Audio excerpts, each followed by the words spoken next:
All right, looks like we are good to go. Da-da-da. Wonderful. This is Winning Cures Everything. I'm your host, Gary Seegers. You can follow me on Twitter at GaryWCE. You can follow the show on Twitter at Winning Cures, on Facebook, facebook.com/winningcureseverything, or on the website, winningcureseverything.com. Let's do a rundown. Today is Tuesday, February the 5th. Here's the topics I'm hitting on today. We're doing an AAF breakdown. This is the Alliance of American Football. I'm going to tell you what you need to know before you watch the games this weekend. Football is not over. We will, of course, be talking about National Signing Day tomorrow for college football. The NFL and college football are, in fact, done, but new league, new rules, new teams, and you can bet on it. So we'll get into all that. Next topic is Nevada and New Jersey's Super Bowl betting handles. We're going to talk about the money that each state made and lost and whatnot, and what the handles looked like. And finally, we will talk about the Colorado trail jogger that killed a mountain lion with his bare hands. That's intense. And of course, college basketball picks at the end of it. We went 0-3 last night.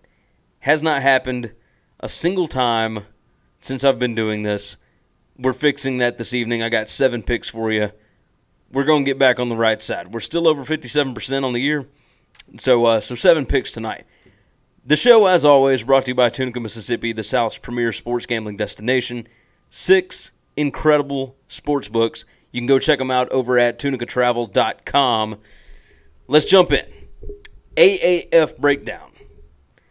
Here is what you need to know about the Alliance of American Football.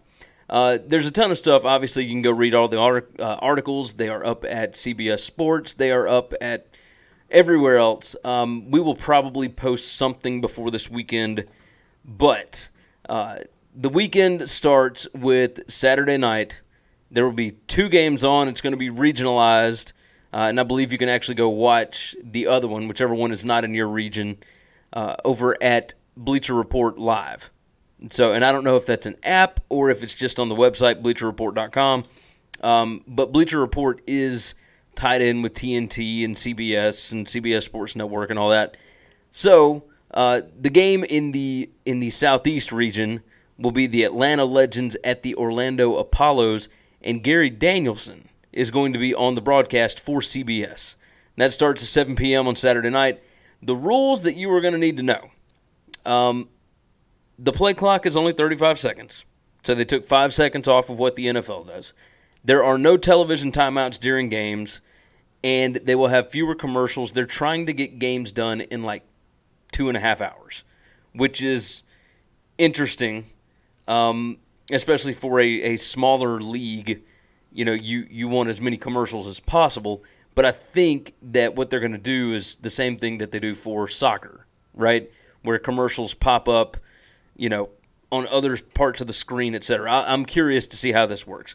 There are not going to be kickoffs. Instead, teams are going to start drives from their own 25-yard line. In lieu of an onside kick, each team will have basically a 4th and 10 from their own 35-yard line. So they will get a chance to gain 10 yards on one play. If the offense converts for first down, it keeps the ball. It's for player safety, but it's also interesting, right? I mean, that could be even more interesting than a crazy onside kick. So I'm down with that. There are no extra point attempts after touchdowns. It will only be two-point conversions. There are still kickers, so you can still kick field goals, but there are no extra points.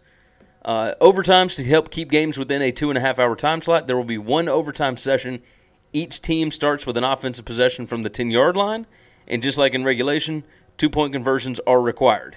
Games can end in a tie after the overtime period. So they can end in a tie. I'm sure people will complain about that. The player contracts are crazy. There's 10 weeks, 40 games. It's going to be 4 games a weekend, 2 on Saturday, 2 on Sunday. So it's pretty nuts. But I'm looking forward to it. The teams that they have, the Arizona Hotshots, the Atlanta Legends, the Birmingham Iron, Memphis Express, Orlando Apollos, Salt Lake Stallions, the San Antonio Commanders, and the San Diego Fleet. The Westgate out in Vegas has the odds up for who will win the championship this year. And now, obviously, since they started it at the Superbook, all of the offshore spots have got it set up now as well. And I believe that Tunica, if they don't already, they will have it because of the William Hill and MGM, Caesars, etc. Connections. So the favorite to win the AAFL inaugural championship is the Arizona Hotshots. Their quarterback, Trevor Knight, used to play at Oklahoma, used to play at Texas A&M. He is the starting quarterback. Let's see, Arizona's head coach is Rick Neuheisel. And then Phil Savage, who used to head up the Senior Bowl, is the general manager. They play at Sun Devil Stadium. Could be interesting. The Salt Lake Stallions are next at 4-1. The San Antonio Commanders are third at 5-1. They're tied with the Orlando Apollos and the Atlanta Legends. The San Diego Fleet, the Memphis Express, and the Birmingham Iron are all at 10-1. If you're looking for an outlier, the Birmingham team looks like it has the most talent on the team, but they are the only team that has a first-time head coach. So we'll see how that goes. But yeah, there's a lot going into this. It seems interesting. I'm pretty excited about it just because it's something different, right? I'm always curious about something different. Let's move into the Super Bowl betting handles from Nevada and New Jersey. Nevada's handle dropped 8% this year. They expected it to go through the roof. I think a lot of that had to do with people actually being able to gamble in other states, along with some Patriots fatigue. This is 3 years in a row that the Patriots have been in the Super Bowl, and 4 out of the last 5. And then the Rams being in it, not a lot of hardcore Rams fans. You know, they in and of themselves pissed off an entire city. So nobody from St. Louis was going out there to watch the Rams game. And then, of course, New Orleans, nobody cared. They weren't going to do anything with it. So, yeah, the betting handle in Nevada dropped by 8% to $145.9 million. But that is still the second highest handle of all time. Last year's was the highest. This year's was the second highest. Still an immense interest in this ballgame. Nevada profited $10.78 million. Last year, they only profited $1.17 million off of that huge number, right? That huge handle. So, but this year, less of a handle. They profited 10 times as much as they did last year. New Jersey's handle, $34.89 million. That is significantly less than what they projected. They projected $100 million. It was never going to get to $100 million. Betting is still brand new in New Jersey, but 35-ish million handle on a Super Bowl, just one game, that is a big-time number. They lost $4.5 million, the sportsbooks did. Obviously, a lot of that is because New Jersey, they're closer to New England. A lot of Pats fans up there, you knew that it was going to be weighted more to that direction. So this was an interesting initial set of numbers. I'm curious to see what the other states, Mississippi, West Virginia, Delaware, Pennsylvania, etc. I'm curious what their numbers did. They have not released theirs yet, but they will be in the next week or so. Third topic, Colorado trail jogger kills mountain lion with bare hands. It was a juvenile mountain lion. Now, this is an incredible story because it is, and I have closed the website, but I remember a little bit. The mountain lion attacked him from the back, and it said in the story that he suffocated the mountain lion. How do you suffocate a mountain lion? Like, that's the only way to do that would be to strangle the lion, right? Now, they said that this mountain lion weighed around 80 pounds. It was a juvenile, like a young mountain lion, and it attacked him from the back. It bit his wrist, and it bit his face. Imagine being strong enough to strangle out a mountain lion with one hand. Like, that's basically what he would have had to have done. I can't imagine, because he got bit on the other wrist.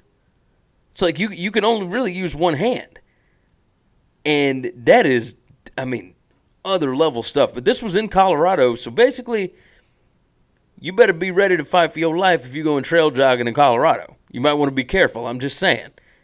But, golly, there's a dude out there somewhere that is strong enough to strangle a mountain lion with his bare hands. Just one hand. That is bonkers. All right, last night was a terrible night in college basketball gambling for me.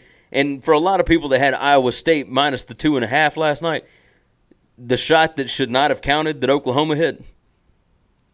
I mean, but what do you say? You say the same thing that you do to Saints fans. Like, sorry. That was I didn't have the game because I didn't feel good about it one way or another. But the ones that I did feel good about, I mean, I went 0-3. I'm still 102, 76, and 3, so I'm at 57.3% winning for the season. I'm going to give you, I've got 3 totals, and I've got 4 sides. So let's go ahead and jump in. First total, I've got under 138 on Akron versus Toledo. I've got under 135 on Kansas versus Kansas State. Kansas is terrible on the road, just awful. Akron and Toledo, by the way, that line opened at 131.5 and jumped all the way up to 138. Both of these teams have multiple unders recently, and it makes no sense why that line would jump up that high. So I'm not going to overthink this. I'm going under. My numbers say that it should be 131.65. So I'm not overthinking this. I'm going under. That is a dramatic difference. Under 138 on Akron Toledo. Under 135 on Kansas State. Kansas State, a fantastic defensive team. Kansas cannot hit the broadside of a barn on the road. Don't overthink that one either. Under 136 on Stetson versus Liberty. Liberty likes to slow stuff down. They can play either way. But these teams played to, I think it was like 73-51 the first time they played this season. Liberty can play however they want to. Stetson's offensive efficiency is in like the 330s or something, 320s. In Liberty's pace of play, they like to play slow. So if Liberty gets up big, they are going to slow this thing down and take out the possessions, etc. So under 136 on that one as well. Here's the sides. Fresno State +2 at home against Utah State. Fresno State has already beaten Utah State this year. I know Utah State 17-5 on the season, but Fresno State at home, they already beat Utah State once on the road, but Fresno State at home is like 10-2. They are really good. They are really good as an underdog this season. I'm taking Fresno State. I got Drake +6.5 against Loyola Chicago. I understand that one's on the road. All of the metrics say that this should be about a 3-point game. Drake has been an underdog in a ton of games this year, and they're still like 17-5 or 17-6, one or the other. For whatever reason, people just do not believe in this team. I can't understand it. Loyola Chicago still getting a bump from last year's Final Four run, but this team is not that good. I mean, they're what, 14-9, 13-9, I think this year. Not that great. Take Drake +6.5 at Loyola Chicago. Next one up, Marquette -6.5 at home against St. John's. St. John's has not been good once they've gotten into league play. Their strength of schedule is garbage. They got blown out at Duke. They're going to get blown out by Marquette. I'm going with that one. Marquette -6.5. Got New Mexico +1.5 against San Diego State. They're at home. San Diego State has been good, but I'm rolling. My numbers say that New Mexico State should actually be favored in this game. I'm going to stick with that. New Mexico State has been good here lately. I'm all over it. And if you want to have a little fun, I've got a little money line parlay. If I can get to it. Here's what we're here's a small 5-team money line parlay, okay? Arkansas -340, North Carolina -600, Michigan -530, Kentucky minus whatever it is, if they even let you bet it. I got it at -1990 just to toss a fifth team on there. And then I've got Michigan State -590. You bet $10, it pays out $12.04. So better than even money. You got plus money on a 5-teamer. But Arkansas is playing Vanderbilt, who has yet to win in the SEC. North Carolina playing NC State at home. Michigan on the road at Rutgers. I know Rutgers plays well at home, but Michigan, I doubt they're going to lose 2 straight games in the Big Ten. Kentucky playing South Carolina at home. Kentucky is playing insanely well. And Michigan State coming off of just an awful loss, breaking Indiana's 7-game losing streak. They're playing at Illinois tonight. I understand it's on the road. Michigan State bounces back this evening. And so I've got those 5 in a little money line parlay. I'm not going to put that up on the site. But you want to have fun with it? There you go. Toss 5 games on there. Put $5-10 down. Enjoy yourself. As always, you can find the picks over at winningcureseverything.com. You go up to the little navigation bar, click Gambling Picks, or just type in winningcureseverything.com/gambling-picks. You got them all right there. Absolutely. Follow us on Twitter at Winning Cures. You can follow me at Gary WCE. Follow us on Facebook, facebook.com/winningcureseverything. Subscribe to the podcast. Subscribe to YouTube. Leave us some comments. Let us know how you're doing. We will have even more up again tomorrow. I'm going to be back again. It's a daily show. You all know how this runs. We love you. We appreciate the support. We will see you guys tomorrow.